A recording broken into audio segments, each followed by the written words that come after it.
Hello guys! So ayan, na-miss ko nga mag-voice over. So malapit na mag-summer dito sa Greece and season na naman ng mga alipin sa isla.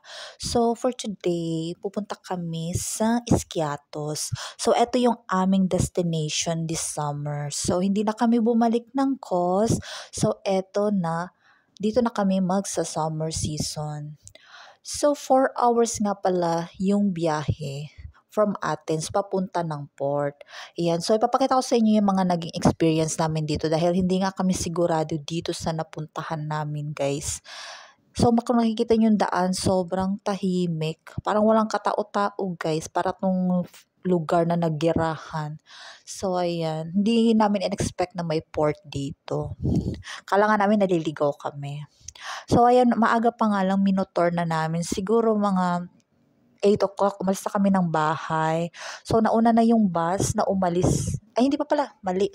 Hindi pala nauna yung bus. So, umalis yung bus, 9:30. Bali, doon namin sinakay yung aming mga bagahe. Kasi nga, syempre, nakamotor lang kami. Hindi naman namin carry yung 3 maleta.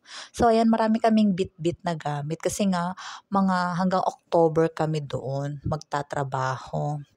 Ayan, so nabuhayan na nga kami, guys, at natatanaw na namin ang maliit na port terminal.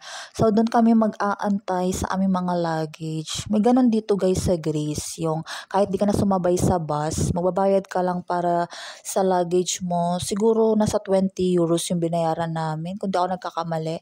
So 5 yata yung maliit, tapos medium, 5 din ata, tapos yung malaki is 10.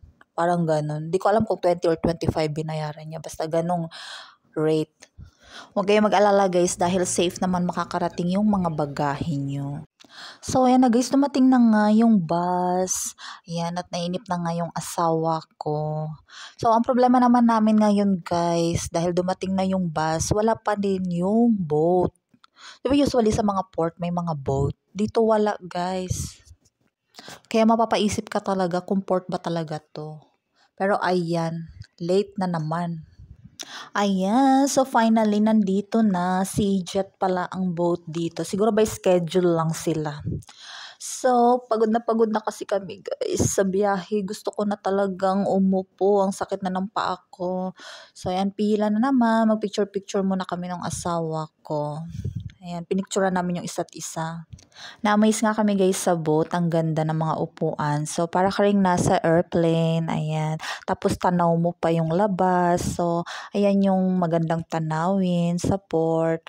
So, mula dito hanggang island, mga 3 hours lang ang biyahe. Kaya di na nga kami kumuha ng room. So, ayan, ini-enjoy namin yung paupo-upo pa kami, kukulitan pa kami. Ayan, para talaga siya, meron din siyang table para pag gutom ka, ayan, order ka, may kakainan ka.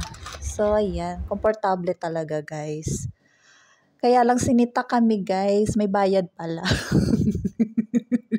Pero nag-upgrade yung asawa ko, guys. Siyempre, nagbayad siya. 5 euros pala yung upgrade dito. Siyempre, magbayad na kami. Pumili na kami ng pinakamaganda. Ayan. Ito yung upuan na maganda. Ma-adjust mo, komportable ka talaga. Yung ma-adjust mo, may tataas mo yung paa mo dahil nga sobrang sakit sa maghapon. Yan, no? Enjoy na enjoy yung asawa ko. Lo. Gusto niya talaga komportable. Magbayad ka. Yan, nag-demand pa. Gusto daw niya ng unan. Super ambisyoso talaga tong asawa ko, oy. So, ayan ang view, guys. Maganda talaga dito, guys, sa Greece pag tuwing summer, lalo na sa mga islands. Kaya gusto namin mag-work dito tuwing summer. So, nakarating na nga tayo sa first island. Maliit lang to siya, guys. Tinatawag na Alonissus. Ang ganda ng dagat, guys. Parang swimming pool. So, kung mahilig kayo sa nature, guys, ma-appreciate nyo talaga yung stay nyo dito sa Greece. Pero pag hindi siguro. Since napangasawa ko yung asawa ko, so nahiligan ko na din ang mag-travel since libre naman, diba? Why not?